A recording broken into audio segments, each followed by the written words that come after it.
नमस्कार दोस्तों, स्वागत है आपका हमारे चैनल पर।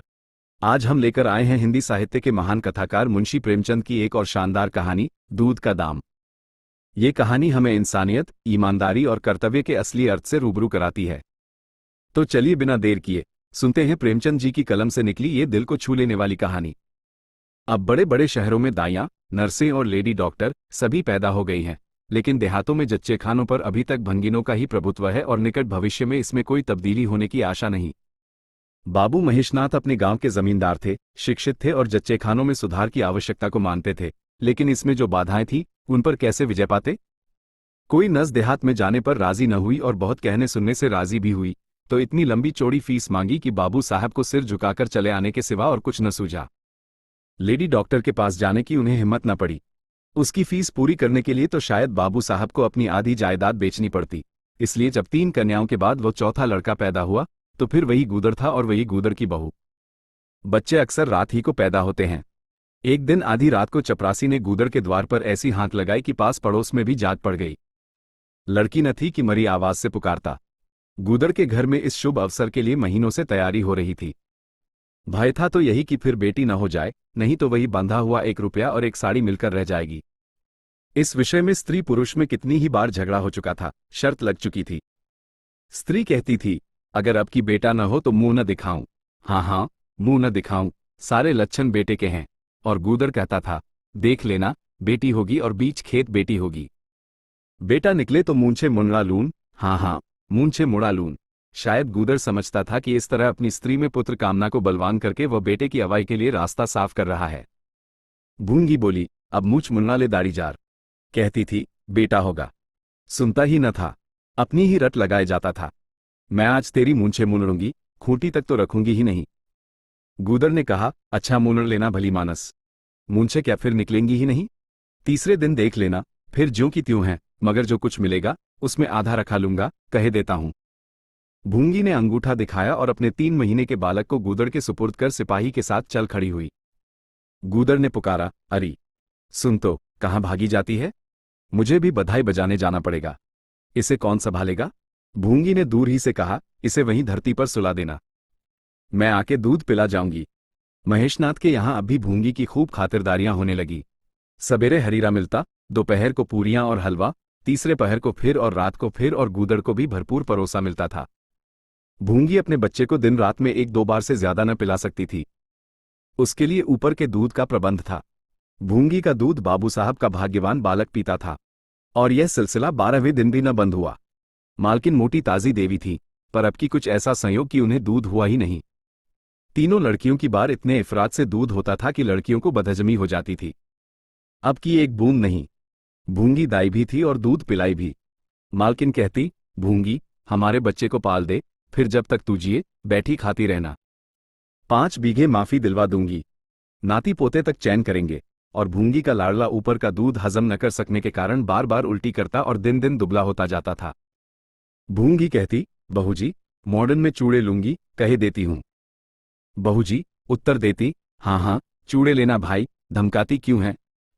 चांदी के लेगी या सोने के? वाह बहूजी, चांदी के चूड़े पहन के किसे मुंह दिखाऊंगी और किसकी हंसी होगी? अच्छा, सोने के लेना भाई, कह तो दिया।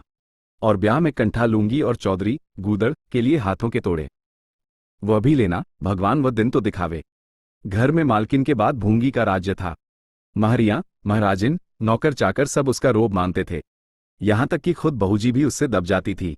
एक बार तो उसने महेशनाथ को भी डांटा था। हंसकर टाल गए। बात चली थी भंगियों की। महेशनाथ ने कहा था, दुनिया में और चाहे जो कुछ हो जाए, भंगी भंगी ही रहेंगे, इन्हें आदमी बनाना कठिन है। इस पर भूंगी ने कहा था, मालिक, भंगी तो बड़ों बड़ों को आदमी बनाते हैं, उन्हें कोई क्या आदमी बनाए? ये गुस्ताखी करके किसी दूसरे अवसर पर भला भूंगी के सिर के बाल बच सकते थे। लेकिन आज बाबू साहब ठठाकर हंसे और बोले, भूंगी बात बड़े पते की कहती है। भूंगी का शासनकाल साल भर से आगे न चल सका। देवताओं ने बालक के भंगिन का दूध पीने पर आपत्ति की। मोटेराम शास्त्री तो प्रायश्चित का प्रस्ताव कर बैठे। दूध तो छुड़ा दिया गया, लेकिन प्रायश्चित की बात हंसी में उड़ गई। महेशनाथ ने फटकार कर कहा, प्रायश्चित की खूब कही शास्त्री जी, कल तक उसी भंगिन का खून पीकर पला, अब उसमें छूत घुस गई। वाह रे आपका धर्म! शास्त्री जी शिखा फटकार कर बोले, ये सत्य है, वह कल तक भंगिन का रक्त पीकर पला। मांस खाकर पला, ये भी सत्य है। लेकिन कल की बात कल थी, आज की बात आज। जगन्नाथपुरी में छूत अछूत सब एक पंगत में खाते हैं, पर यहां तो नहीं खा सकते। बीमारी में तो हम भी कपड़े पहने खा लेते हैं, खिचड़ी तक खा लेते हैं बाबूजी, लेकिन अच्छे हो जाने पर तो नेम का पालन करना ही पड़ता है। आप अधर्म की बात न्यारी है, तो इसका यह अर्थ है कि धर्म बदलता रहता है, कभी कुछ कभी कुछ। और क्या, राजा का धर्म अलग, प्रजा का धर्म अलग, अमीर का धर्म अलग, गरीब का धर्म अलग। राजे महाराजे जो चाहें खाएं, जिसके साथ चाहें खाएं, जिसके साथ चाहें शादी ब्याह करें, उनके लिए कोई बंधन नहीं। समर्थ पुरुष हैं, बंधन तो मध्य वालों के लिए है। प्रायश्चित तो न हुआ, लेकिन भूंगी को गद्दी से उतरना पड़ा। हाँ, दान दक्षिणा इतनी मिली कि वह अकेले ले न जा सकी और सोने के चूड़े भी मिले। एक ही जगह दो नई सुंदर साड़ियां मामूली नैनसुख की नहीं, जैसी लड़कियों की बार मिली थी। इसी साल प्लेग ने जोर बांधा और गूदर पहले ही चपेट में आ गया। भूंगी अकेली रह गई, पर गृहस्थी ज्यों की त्यों चलती रही। लोग ताक लगाए बैठे थे कि भूंगी अब गई। फला भंगी से बातचीत हुई, फला चौधरी आए, लेकिन भूंगी न कहीं आए न कहीं गई। यहां तक कि 5 साल बीत गए और उसका बालक मंगल दुर्बल और सदा रोगी रहने पर भी दौड़ने लगा। सुरेश के सामने पिद्दी सा लगता था। एक दिन भूंगी महेशनाथ के घर का परनाला साफ कर रही थी। महीनों से गलीज जमा हो रहा था, आंगन में पानी भरा रहने लगा था। परनाले में एक लंबा मोटा बांस डालकर जोर से हिला रही थी। पूरा दाहिना हाथ परनाले के अंदर था कि एकाएक उसने चिल्लाकर हाथ बाहर निकाल लिया और उसी वक्त एक काला सांप परनाले से निकलकर भागा। लोगों ने दौड़कर उसे मार तो डाला, लेकिन भूंगी को न बचा सके। समझे, पानी का सांप है, विषैला न होगा, इसलिए पहले कुछ गफलत की गई। जब विष देह में फैल गया और लहरें आने लगीं, तब पता चला कि वह पानी का सांप नहीं, गेहूंमन था। मंगल अब अनाथ था। दिन भर महेश बाबू के द्वार पर मडराया करता। घर में जूठन इतना बचता था कि ऐसे ऐसे 10-5 बालक पल सकते थे। खाने की कोई कमी न थी। हाँ, उसे तब बुरा जरूर लगता था जब उसे मिट्टी के कटोरे में ऊपर से खाना दिया जाता था। सब लोग अच्छे अच्छे बर्तनों में खाते हैं, उसके लिए मिट्टी के कटोरे। यूं उसे इस भेदभाव का बिल्कुल ज्ञान न होता था, लेकिन गांव के लड़के चिढ़ा चिढ़ाकर उसका अपमान करते रहते थे। कोई उसे अपने साथ खिलाता भी न था। यहां तक कि जिस टाट पर वह सोता था वह भी अछूत था। मकान के सामने एक नीम का पेड़ था, इसी के नीचे मंगल का डेरा था।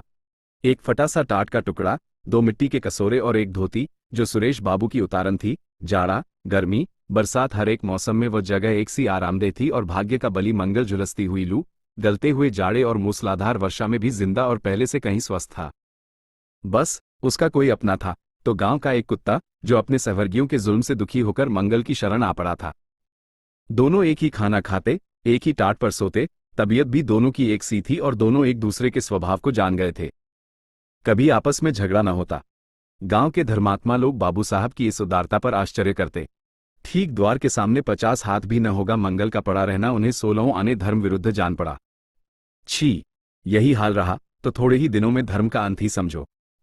भंगी को भी भगवान ने ही रचा है, ये हम भी जानते हैं। उसके साथ हमें किसी तरह का अन्याय न करना चाहिए, ये किसे नहीं मालूम। भगवान का तो नाम ही पतित पावन है, लेकिन समाज की मर्यादा भी कोई वस्तु है, उस द्वार पर जाते हुए संकोच होता है। गांव के मालिक हैं, जाना तो पड़ता ही है, लेकिन बस यही समझ लो कि घृणा होती है। मंगल और टामी में गहरी बनती थी। मंगल कहता, देखो भाई टामी, जरा और खिसक कर सो। आखिर मैं कहाँ लेटूं, सारा टाट तो तुमने घेर लिया। टामी कूं कूं करता, दुम हिलाता और खिसक जाने के बदले और ऊपर चढ़ाता एवं मंगल का मुंह चाटने लगता। शाम को वह एक बार रोज अपना घर देखने और थोड़ी देर रोने जाता। पहले साल फूस का छप्पर गिर पड़ा, दूसरे साल एक दीवार गिरी और अब केवल आधी आधी दीवारें खड़ी थी, जिनका ऊपरी भाग नोकदार हो गया था। यही उसे स्नेह की संपत्ति मिली थी। वही स्मृति, ही आकर्षण, वही प्यार उसे एक बार उस उजड़ में खींच ले जाता था और टामी सदैव उसके साथ होता था। मंगल नोकदार दीवार पर बैठ जाता और जीवन के बीते और आने वाले स्वप्न देखने लगता और बार बार उछलकर उसकी गोद में बैठने की असफल चेष्टा करता। एक दिन कई लड़के खेल रहे थे। मंगल भी पहुंचकर दूर खड़ा हो गया। या तो सुरेश को उस पर दया आई, या खेलने वालों की जोड़ी पूरी न पड़ती थी, कह नहीं सकते। जो कुछ भी हो, तजवीज की कि आज मंगल को भी खेल में शरीक कर लिया जाए। यहां कौन देखने आता है? क्यों रे मंगल, खेलेगा? मंगल बोला, ना भैया, कहीं मालिक देख लें तो मेरी चमड़ी उधोड़ दी जाए। तुम्हें क्या, तुम तो अलग हो जाओगे। सुरेश ने कहा, तो यहां कौन आता है देखने बे? चल, हम लोग सवार सवार खेलेंगे। तू घोड़ा बनेगा, हम लोग तेरे ऊपर सवारी करके दौड़ाएंगे। मंगल ने शंका की, मैं बराबर घोड़ा ही रहूंगा कि सवारी भी करूंगा? ये बता दो। ये प्रश्न टेढ़ा था। किसी ने इस पर विचार न किया था। सुरेश ने एक क्षण विचार करके कहा, तुझे कौन अपनी पीठ पर बिठाएगा, सोच। आखिर तू भंगी है कि नहीं? मंगल भी कड़ा हो गया। बोला, मैं कब कहता हूं कि मैं भंगी नहीं हूं, लेकिन तुम्हें मेरी ही मां ने अपना दूध पिलाकर पाला है। जब तक मुझे भी सवारी करने को न मिलेगी, मैं घोड़ा न बनूंगा।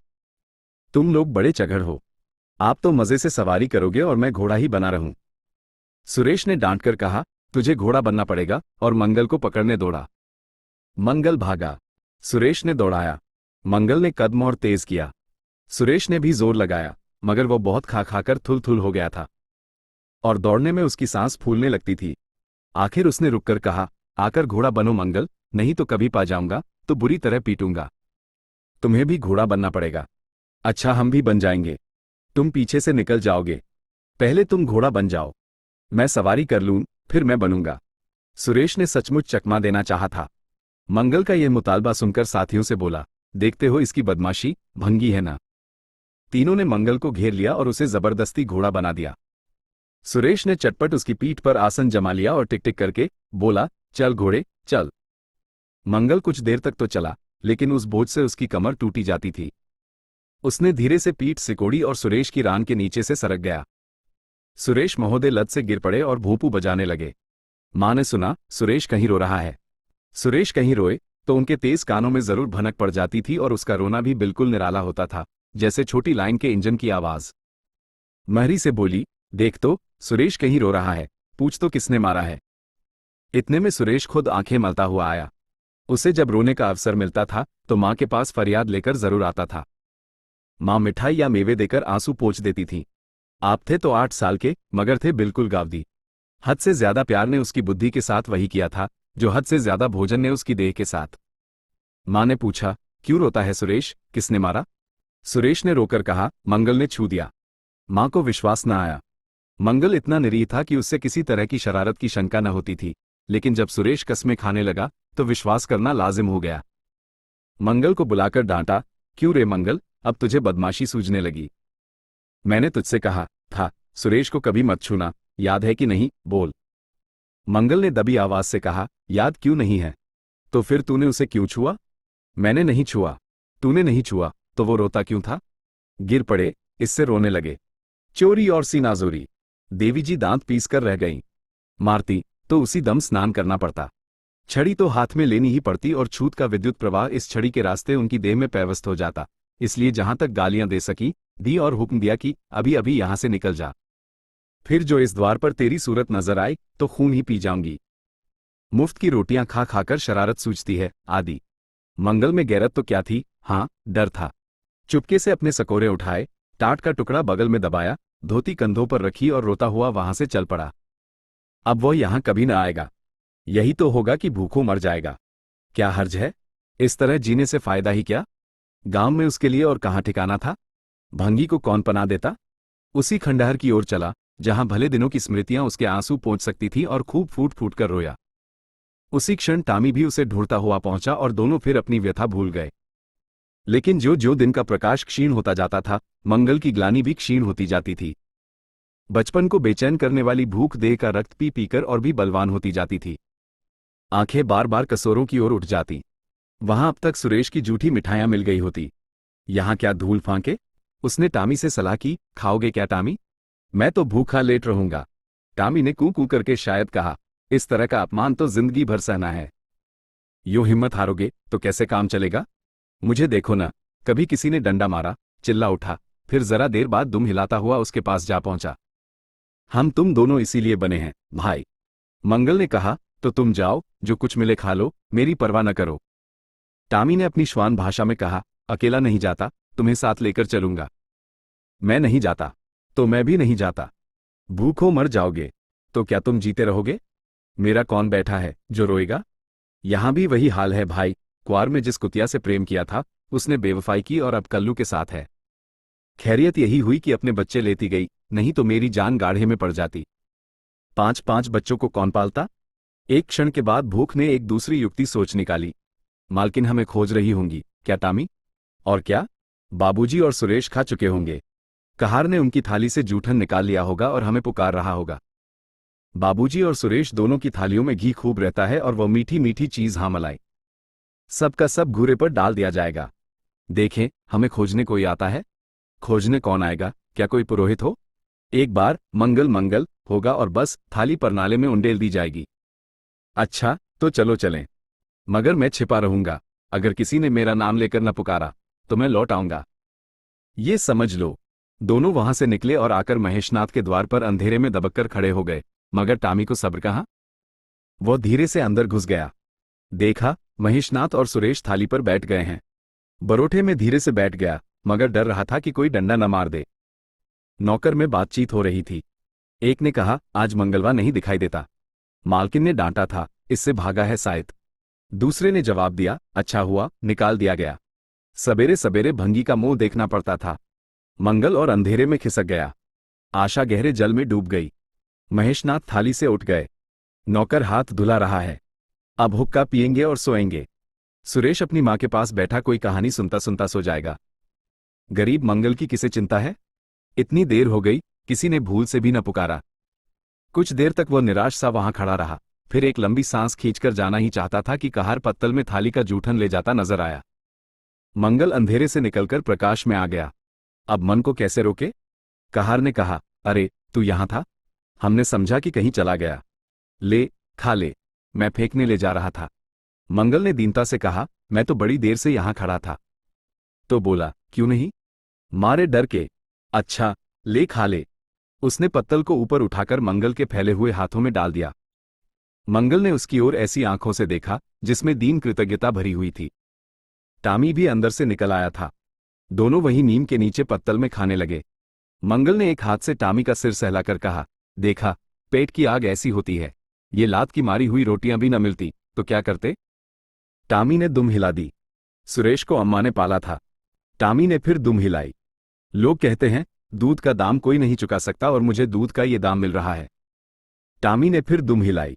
धन्यवाद दोस्तों, अगर आपको यह वीडियो अच्छा लगा तो हमारे चैनल को सब्सक्राइब करें।